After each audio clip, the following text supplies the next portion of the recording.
এই ব্যর্থ যেই দিকগুলা আমি মনে করি 2024 সালে যেই গণ অভ্যুত্থান হয়েছে, এই গণ অভ্যুত্থানে মূলত ওই ব্যর্থ দিকগুলার কিন্তু একটা পরিসমাপ্তি ঘটানোর কিন্তু সময় এসেছে, যে ওই দিকগুলাতে আমরা যদি রাত পোহালে শোনা যেত বঙ্গবন্ধু মরে নাই, যদি রাজপথে একটি মিছিল নামতো আমরা পেতাম একটি।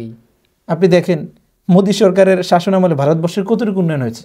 তার মানে বোঝা গেল 71 আগ পর্যন্ত বঙ্গবন্ধুর অবদান থাকলেও 71-এর পরে তেমন কোনো অবদান ছিল না, জনগণের জন্য ছিল না। আরেকটা হচ্ছে এই মোদির আমলে সবচেয়ে বেশি বাংলাদেশের উপর আমাদের শত্রুরা আক্রমণ করেছে। আমি বলবো বাংলাদেশের মানচিত্রের উপর সবচেয়ে বেশি আঘাত করেছে এই মোদি। বাংলাদেশে একটা হাই কমিশনের অফিসকে সেখানে এরকম ভাঙচুর করা হয়েছে। পাকিস্তান থেকে আমরা স্বাধীনতা লাভ করেছি, আমরা এটা বলি, কিন্তু আমরা মূলত বিশ্বাস করি আমরা এখন ভারতের কাছে পরাধীন। তৎকালীন পাকিস্তানের চেয়ে সবচেয়ে বেশি আমাদের স্বাধীন হওয়া দরকার ছিল এই ভারতবর্ষ থেকে। মানুষ এখনও 3 বেলা ভাত ঠিক মতো খেতে পারছে না। অনেক অঞ্চল আছে এখনও পানিতে এরকম ডুবে যাচ্ছে। অনেক মানুষ এখনও এরকম শীতের মধ্যে এরকম খাতা কম্বল ছাড়া এরকম রাত যাপন করছে। মানুষ, রাষ্ট্র তো কাদের জন্য? মানুষের জন্য, জনগণের জন্য। তো রাষ্ট্র ওই দায়িত্বটা পালন করে আমার কাছে শ্রেয় মনে হয়। প্রত্যেকটা সময় 1947-এর পরেও আমরা দেখেছি যে পাকিস্তান সরকার এসে আমাদের উপরে জুলুম করছেন। আসসালামু আলাইকুম রহমতুল্লাহি ওয়া বারাকাতুহু। প্রিয় দর্শক, দেশ ও প্রবাস থেকে যারা আমাদের সাথে আছেন, ইসলামিক এডুকেশন বিডির পক্ষ থেকে জানাই আন্তরিক মোবারকবাদ ও শুভেচ্ছা। আজকে আমাদের মেহমান হিসেবে উপস্থিত আছেন পরিচিত মুখ, প্রিয় ব্যক্তিত্ব, ইসলামিক স্কলার এবং অনলাইন অ্যাক্টিভিস্ট মুফতি মুসলিহউদ্দিন তাওহীদ হাফিজাহুল্লাহ। ভাইকেও আমরা অন্তরের অন্তঃস্থল থেকে মোবারকবাদ জানাই। কেমন আছেন ভাই? আলহামদুলিল্লাহ, আপনাদের দোয়ায়। আমরা আজকে বিজয় দিবস, তো এই উপলক্ষেই আমাদের আজকের আয়োজন। এ বিষয়ে আমরা আপনার থেকে কিছু জানার চেষ্টা করব। স্বাধীনতার 53 বছর, 16ই ডিসেম্বর বিজয় দিবস বেশ ঘটা করেই পালিত হয় বাংলাদেশে। তো এই যে বিজয় এবং স্বাধীনতা, এর একটা চাওয়া পাওয়া ছিল, এবং আমরা যতদূর জানি যে সাম্য, মানবিকতা এবং সামাজিক সুবিচার প্রতিষ্ঠার জন্যই আমাদের 71-এর লড়াইটা ছিল। এবং যুগে যুগে আমরা যখনই লড়াই করি সাধারণ যে বিষয়টা থাকে এটাই থাকে। তো 71-এর আমাদের এই যে লড়াইটা, এর পরবর্তী সময়ে আমরা আমাদের প্রাপ্তি অপ্রাপ্তি কতটুকু ছিল এটার বিচারটা আমরা আপনার থেকে শুনতে চাই। ধন্যবাদ আপনাকে প্রথমত, এবং আপনার মাধ্যমে দর্শকবৃন্দকেও ধন্যবাদ জানাতে চাই। আজকে বাংলাদেশের স্বাধীনতার প্রায় 53টি বছর শেষ হয়ে গেল, 54টি বছর শুরু হয়ে যাবে। বাংলাদেশ 1971 সালের 16ই ডিসেম্বর বিজয় লাভ করে। তো আসলে একটা দেশের স্বাধীনতার সাথে ওই দেশের অনেক স্বপ্ন থাকে, ওই দেশের চাওয়া পাওয়া অনেক ধরনের থাকে। আসলে স্বাধীনতা কি, এই জিনিসটা যদি আমরা একটু দেখি, যে স্বাধীনতা মানুষের, একটা দেশ স্বাধীন হওয়ার অর্থ কি? একটা দেশ স্বাধীন হওয়ার অর্থ স্বাভাবিক যেটা আমরা জানি সেটা হলো সামাজিক মানবাধিকার, তারপরে সামাজিক সুবিচার। এই কয়েকটা বিষয় মূলত একটা দেশ স্বাধীন হওয়ার মূল উদ্দেশ্য। এছাড়া আরেকটা দিক যদি তাকান, 1971 সালের আগের দৃশ্যটা যদি আপনি একটু দেখেন, 1947-এর পর পাকিস্তান যখন ভারত থেকে ভাগ হয়ে গেল, এরপর থেকে আমাদের সাথে, পাকিস্তানিদের সাথে বা পাকিস্তান রাষ্ট্রের সাথে বিভিন্ন ধরনের সংকট তৈরি হয়েছে। সেই সংকটের মধ্যে এটাও একটা ছিল যে আমরা সুবিচার পেতাম না, সেই যুগে সুবিচার পেতাম না।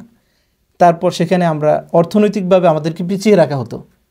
আরেকটা হচ্ছে যে পাকিস্তান থেকে ভাগ হওয়ার আরেকটা মূল কারণ হচ্ছে যে আপনার ভৌগোলিকভাবে একটা ডিস্টেন্স, দূরত্ব, যে আমরা ভৌগোলিকভাবে তাদের থেকে দূরে আছি, আমরা তাদের স্বায়ত্তশাসিত না, আমরা একটা স্বাধীন রাষ্ট্র, আমাদের আগে মানচিত্র ছিল না, আমাদের আগে পতাকা ছিল না। তো বাংলাদেশ স্বাধীনতার মাধ্যমে কিন্তু একটা পতাকা লাভ করেছে, মানচিত্র আছে, পতাকা লাভ করেছে। তো এখন বিশ্বের কাছে আমরা এটা প্রকাশ করতে পারি বা গর্ব সহকারে বলতে পারি যে আমরা স্বাধীন বাংলাদেশের জনগণ। আপনি যদি আমাকে জিজ্ঞেস করেন যে আমাদের প্রাপ্তি কি, আমি এটাই বলবো যে বাংলাদেশের বা আমাদের সবচেয়ে বড় প্রাপ্তি এটাই ছিল যে হয়তো বা পাকিস্তানের সাথে থাকলে আমরা এখন অন্য বিশ্বে গেলে পাকিস্তানি আমরা পরিচয় দিতে হতো, এখন আর সেটা দিতে হচ্ছে না। আমাদেরকে এখন বুক এরকম ভরে পাকিস্তানি না বলে বরং বুক ফুলিয়ে বাংলাদেশি বলা আমরা স্বাচ্ছন্দ্য বোধ করি। এটা বড় একটা প্রাপ্তি।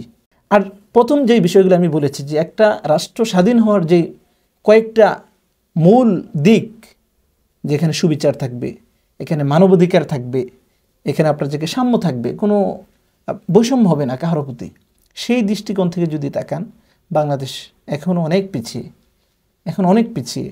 আপনি এটাকে এভাবে বলতে পারেন যে এখন 16 ডিসেম্বর পালিত হচ্ছে, একটা শরীরের মধ্যে রুহ না থাকলে বা এর মূল যে সত্তা সেটা যদি না থাকলে, এই রুহকে আপনি যদি সাজান, এখানে যদি মোমবাতি প্রজ্বলিত করেন, অথবা এখানে যদি ছোট ছোট লাল বাতি যদি আপনি জ্বালান, অথবা চেহারার উপর বিভিন্ন ধরনের মেকআপ করেন, তো এই সৌন্দর্যটা দেখবে কে, বা এটার সুফল আসলে পাবে কতটুকু?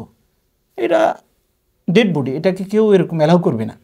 তো বাংলাদেশ এই দৃষ্টিকোণ থেকে আমি মনে করি, যদিও এখন 16 ডিসেম্বর পালন করা হচ্ছে বা হবে বা হয়েছিল বিগত দিন, তো এটা ওই রকমই আমাদের কাছে মনে হচ্ছে। যতদিন পর্যন্ত এই কয়েকটা বিষয় বাংলাদেশের মানুষ না পাবে, ততদিন পর্যন্ত পালিত হবে, পালন হওয়ার মতো একটা ফাঁপা বস্তু, হ্যাঁ ফাঁপা বস্তু বলতে পারেন। বেলুনের মতো ভিতরে শুধু বাতাস, বাতাস আছে কিন্তু উপরে কিছু নেই। তাহলে কি আমরা 24-এর যে গণ অভ্যুত্থান দেখলাম 5ই আগস্ট, এবং আগামীতে যদি কখনো আবারও অভ্যুত্থানের প্রয়োজন হয় বা বিজয়ের প্রয়োজন হয়, তখন যে তারিখটা আসবে সেই অনুযায়ী আমরা কি 71কে ভুলে যাব কিনা? মানে না না, কখনো আমরা 71কে ভুলবো না, কারণ 71-এর সাথে আমাদের অনেক সম্পর্ক রয়েছে। আর আপনি যেটা বললেন যে আমরা ব্রিটিশদেরকে যেই দিন তাড়িয়েছি সেটাকে আমরা দিবস হিসেবে পালন করছি না কেন, মূল কথা হচ্ছে যে ব্রিটিশদেরকে যে আমরা তাড়িয়েছি সেটা শুধু আমরাই তাড়াইনি এরকম নয়, বরং আমরা সবাই মিলে তাড়িয়েছি। এটা একটা সামগ্রিক বিজয় ছিল, ভারত, পাকিস্তান, বাংলাদেশ। আর আরেকটা হচ্ছে বিজয় দিবসকে আখ্যায়িত করে সেটাকে গণনা করে বিজয়কে পালন করতে হবে, এটা তো আবশ্যক না। বিজয়ের যে চেতনা, যে আনন্দ, সেটা যদি বুকে আমরা ধারণ করতে পারি, সেটাই তো প্রকৃতপক্ষে বিজয়, প্রতিষ্ঠা করতে পারে, সেটাই তো বিজয়ের মূল লক্ষ্য। 71-এর যে যুদ্ধ ছিল, এটা এবং 24-এর যে গণ অভ্যুত্থান, এর মধ্যে পার্থক্যটা কি, ফারাকটা কি এবং মিলটা কি, আমরা সেটা আপনার থেকে জানতে চাই। 71-এর যে বিজয় বা স্বাধীনতা আর হলো 24-এর গণ অভ্যুত্থান, দুইটার মাঝে মিল এই দিক থেকে যে দোনোটার মাধ্যমে মানুষ বুঝতে পেরেছে বা মানুষ উপলব্ধি করতে পেরেছে যে এগুলোর মাধ্যমে মানুষ প্রকৃত স্বাধীনতা লাভ করবে।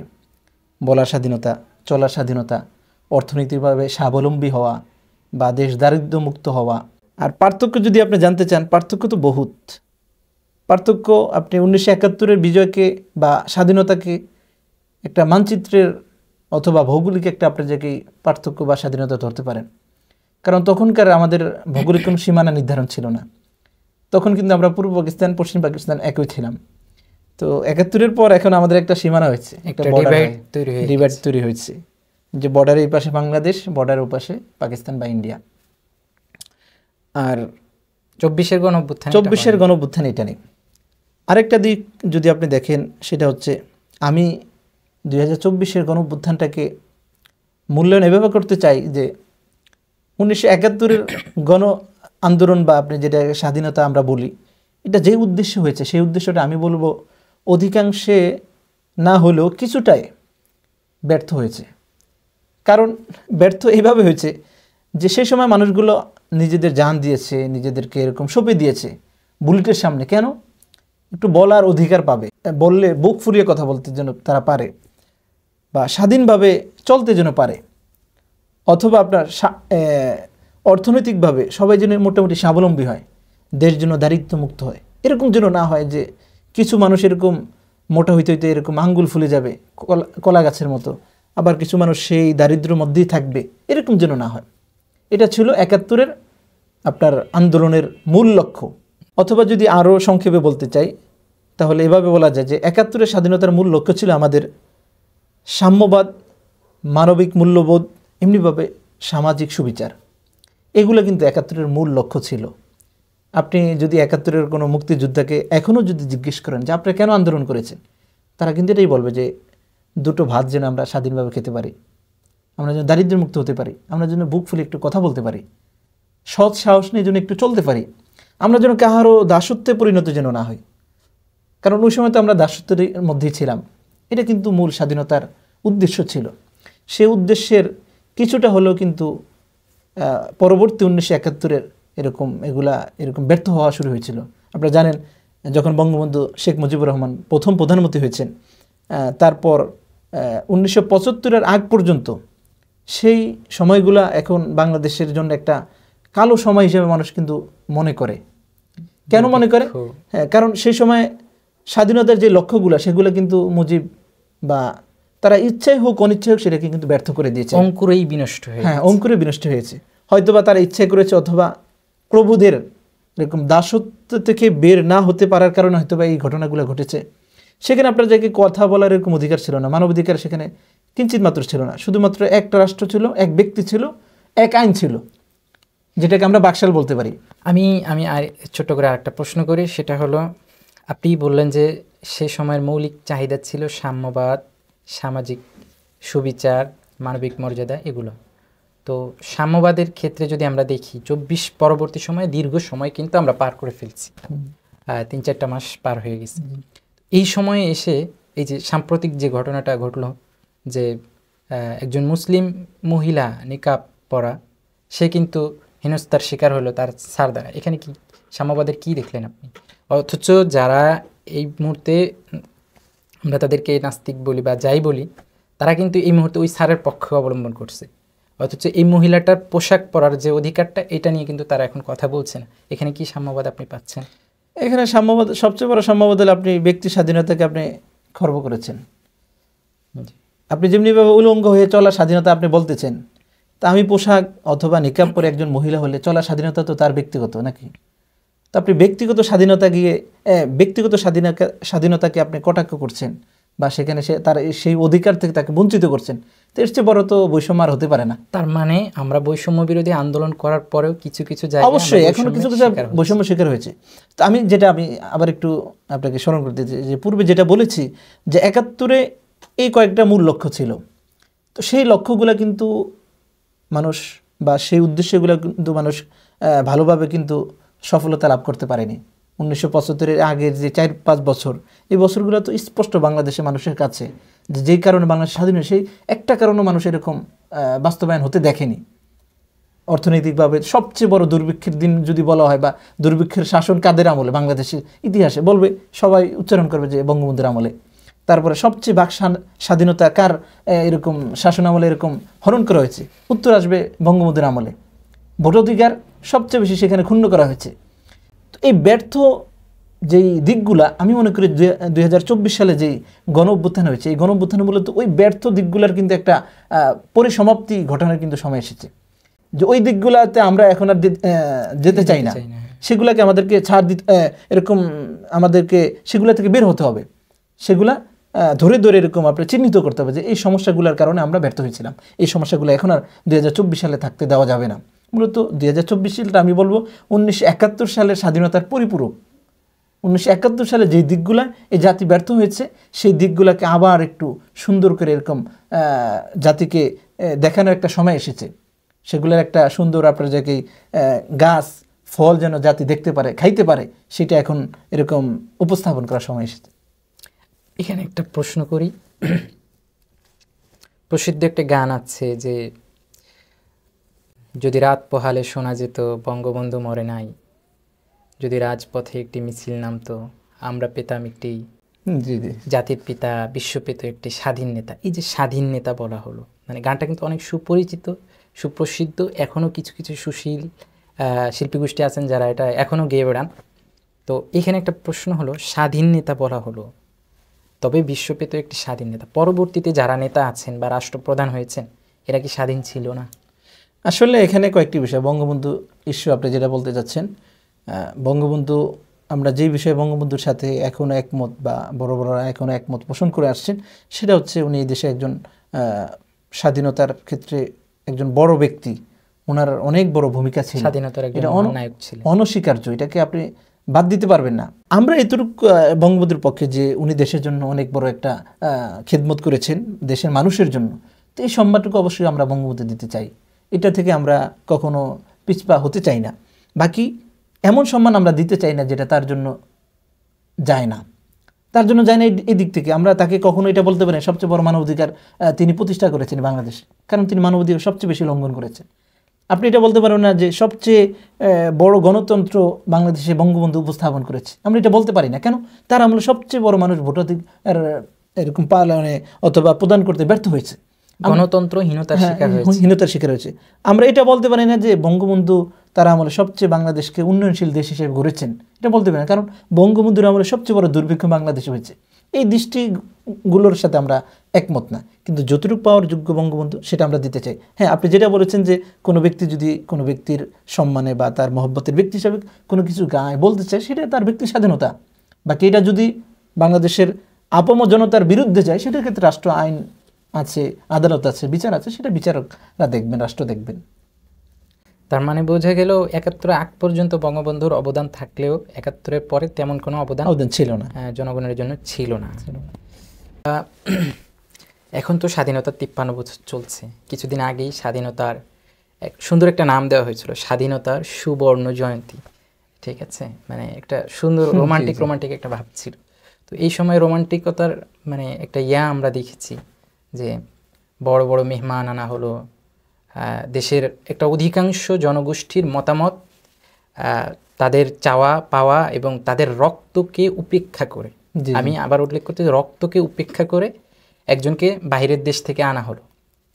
তো এখানে কিছু সুশীল ভাইয়েরা বলেছেন যে মেহমানকে দাওয়াত করা হয়েছে, এখন তাকে সম্মান করা হোক, সে হোক না গুজরাটের কসাই, তবুও সে তো মেহমান। কিন্তু এই বড় জনগোষ্ঠীটা কিন্তু তাকে একজন রাষ্ট্রের প্রধানমন্ত্রী বা সে একজন মেহমান এই হিসেবে কিন্তু তাকে বিচার করে নাই। তো এর পরেও তাকে দেশে আনা হলো এবং পুরো দেশ ঘোরানো হলো। তো এই বিষয়ে আপনার মূল্যায়নটা কি? ওই সময় যে রক্তটা দিল, এই রক্তের মূল্যায়নটা আপনার কাছে কি? সবচেয়ে বড় কথা হচ্ছে যে ভারতবর্ষে আপনি যদি ধর্মীয় কোনো দাঙ্গা দেখতে চান যে কারা লাগিয়েছিল, ভারতবর্ষে আমি বলবো এই সর্বশেষ এই শাসক, এই প্রধানমন্ত্রী কসাইয়ের ক্ষেত্রে বলা যেতে পারে, এবং বিভিন্ন রিপোর্টে কিন্তু এটাই এসেছে যে সবচেয়ে বড় দাঙ্গা হাঙ্গা যদি কেউ লাগিয়ে থাকে ভারতবর্ষের মধ্যে, মোদির নামটা আসবে। ভারতে মোদি যে ক্ষমতা আছে বা পার্লামেন্টে এখন আছে, তার যে অনেক বড় সাপোর্টার আছে, এই বিষয়টা এরকম নয়। মূলত সে কিছু এরকম সূত্র, কিছু এরকম নিয়মকানুন পালন করতেছে এবং ওগুলোর উপর সে জোর দিয়ে থাকতেছে, বিধায় সে এখনও ক্ষমতায়। আপনি যদি বলেন কি বলতে পারি, অবশ্যই এটা বলতে পারি যে মোদি সরকার সবচেয়ে বেশি ভোট যাদের থেকে পায় তারা হলো হিন্দু। তারা হিন্দু। কেন তাদের থেকে ভোটটা বেশি পায়? তার কারণ হচ্ছে মোদি ভারতবর্ষে আপনার ধর্মীয় একটা দাঙ্গা হিন্দুদের মাঝে ছড়িয়েছে। হিন্দুদেরকে মুসলমানদের যেই বিদ্বেষ সবচেয়ে বেশি এই মোদি সরকার ছড়িয়েছে। কেন ছড়িয়েছে? তার কারণ হচ্ছে যেন বিজেপির উপর তাদের ভোটটা যেন সে পায়, এটা তার একটা মূল লক্ষ্য। আপনি দেখেন মোদি সরকারের শাসনামলে ভারতবর্ষের কতটুকু উন্নয়ন হয়েছে। আপনি সবচেয়ে বড় ভৌগোলিক দিক থেকে বাংলাদেশের অনেকে আমাদের শোনা কথা যে ২৭টার মতো একটা রাষ্ট্র, কিন্তু এত বড় একটা ভৌগোলিক দেশ, এত বড় তার সীমানা, জনসাধারণের দিকে যদি তাকান, সবচেয়ে বেশি দরিদ্র মানুষ এখন ভারতবর্ষে আছে। হ্যাঁ, অবশ্যই সবচেয়ে বেশি। তাদের অনেক অঞ্চল তো এরকম আছে সেখানে মানুষ সভ্যতা কি এখনও বুঝে না।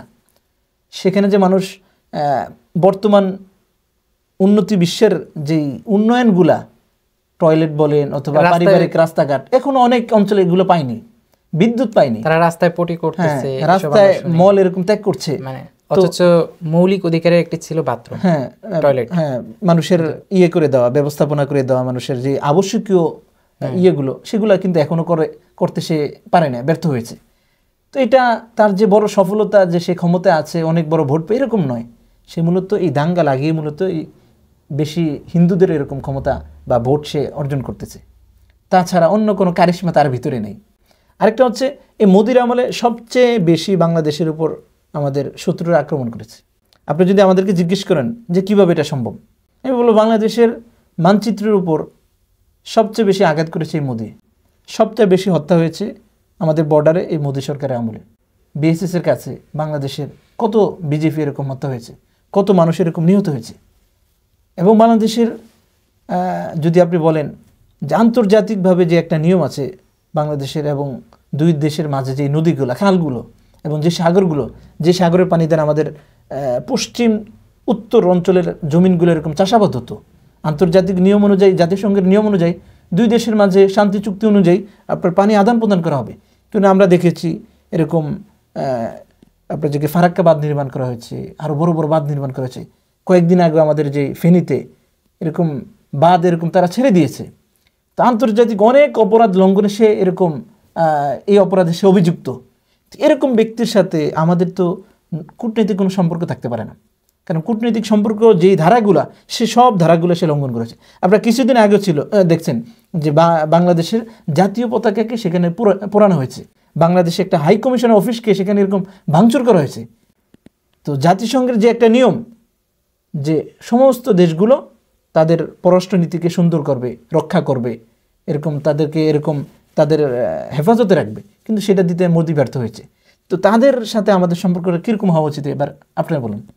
তাদের সাথে আমাদের সম্পর্ক এরকম বিচ্ছিন্ন হওয়া দরকার, কিন্তু তা সত্ত্বেও আমরা দিন দিন পাঠার বলি হচ্ছি, মেহমান মেজবান, তাদেরকে আমরা মেজবান করে আমাদেরকে আমাদের বাড়িতে খাওয়াই, কিন্তু আমাদের লাভ কি?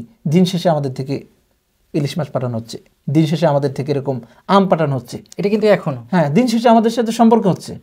এটা কূটনৈতিকভাবে এটা আসলে যায় না। একটা হচ্ছে যারা শহীদ ছিল তাদের রক্তের সাথে বেঈমানি, অবশ্যই বেঈমানি, অবশ্যই বেঈমানি। বাংলাদেশের মানুষ তো এই জন্য রক্ত দেয় না। আর পাকিস্তান থেকে আমরা স্বাধীনতা লাভ করেছি, আমরা এটা বলি, কিন্তু আমরা মূলত বিশ্বাস করি আমরা এখন ভারতের কাছে পরাধীন, ভারতের কাছে পরাধীন। পাকিস্তানের চেয়ে আমি মনে করি তৎকালীন সময়, আমি বিশ্বাসের সাথে বলি যে এখন যে পরিস্থিতি দাঁড়িয়েছে, তৎকালীন পাকিস্তানের চেয়ে সবচেয়ে বেশি আমাদের স্বাধীন হওয়া দরকার ছিল এই ভারতবর্ষ থেকে, ভারতবর্ষ থেকে। কারণ পাকিস্তান 1971-এর পর থেকে আজ পর্যন্ত ওরকম ঘটনা আমাদের সাথে ঘটেনি, জুলুমের, অত্যাচারের, অথবা কূটনৈতিকভাবে আমাদের সম্পর্ক বা আমাদের মর্যাদাকে বিশ্বের কাছে এরকম খারাপ করেছে বা এরকম খারাপভাবে উপস্থাপন করেছে, এটা করেনি। কিন্তু ভারতবর্ষ সেটা আমাদেরকে করিয়ে দেখিয়েছে। মানে কেমন যেন আপনি বন্ধু, কিন্তু বন্ধুর পিঠে বন্ধু ছুরি মারল, সেটাই কিন্তু মোদী সরকার করছে। আজকে যেহেতু বিজয় দিবস সম্পর্কে আমাদের এই বৈঠক, তো একটি প্রশ্ন হলো যে এই যে বিজয় দিবস পালন করি আমরা ঘটা করে, টাকা খরচ করে, দেশের মানুষ কিন্তু অনেক জায়গায় এখনও অবহেলিত, অবঞ্চিত, দরিদ্র অবস্থায় আছে, ভাত কাপড় পাইতেছে না, পরিপূর্ণভাবে কিন্তু আমরা উন্নতি করতে পারিনি। এরপরেও এই বিজয় দিবস পালনের যৌক্তিকতা কতটুকু, জরুরত কতটুকু, এবং অন্যান্য দেশ, যেসব দেশ স্বাধীন হয়েছে সেই সব দেশের বিচারে তারা বিজয় দিবস পালন করে কিনা, এবং এর বিচারে আমাদের এই বিজয় দিবস পালন করা কতটুকু? সবচেয়ে গুরুত্বপূর্ণ একটি কথা হচ্ছে যে বাংলাদেশের মানুষের এটা পুরনো একটা অভ্যেস, সেটা হচ্ছে আপনার জরুরি কাজকে তারা বাদ দিয়ে অহেতুক কাজে সময় ব্যয় করে বা লিপ্ত হয়। তো এটা একটা আপনি বলতে পারেন, কারণ যেখানে আপনি শত শত কোটি টাকা বাজেট করবেন শুধুমাত্র একটি দুইটি দিবসের জন্যে বা দু চারটি দিবসের জন্যে, সেই জায়গায় বাংলাদেশের এখনও অনেক এলাকা আছে যে মানুষ এখনও গরিব, মানুষ এখনও 3 বেলা ভাত ঠিকমতো খেতে পারছে না। অনেক অঞ্চল আছে এখনও পানিতে এরকম ডুবে যাচ্ছে, অনেক শহর আছে এরকম এখনও আপনার জায়গায় বিদ্যুৎ পায়নি। অনেক মানুষ এখনও এরকম শীতের মধ্যে এরকম খাতা কম্বল ছাড়া এরকম রাত যাপন করছে। তো সেই দৃষ্টিকোণ থেকে আমি মনে করি বাংলাদেশে এই জাতীয় মনে করি তাদের জন্য ব্যয় করা উচিত, এবং এটা সরকার এবং রাষ্ট্রের একটা দায়িত্ব। কারণ এই আমোদ ফুর্তি 2 মিনিটের জন্য বা 2 দিনের জন্য, কিন্তু মানুষের জীবন তো 2 দিন নয়, 2 বছর নয়, বরং একটা লম্বা সময়ের জন্য। তো রাষ্ট্র তো কাদের জন্য? মানুষের জন্য, জনগণের জন্য। তো রাষ্ট্র ওই দায়িত্বটা পালন করে আমার কাছে শ্রেয় মনে হয়। আরেকটা হচ্ছে অবশ্যই বিজয় দিবসকে বিজয় দিবস হিসেবে আপনারা পালন করুন, এর জন্য কোটি কোটি টাকা বাজেট করতে হবে, গান বাজনা করতে হবে। আমরা শহীদদের সাথে এক ধরনের গাদ্দারি করছি।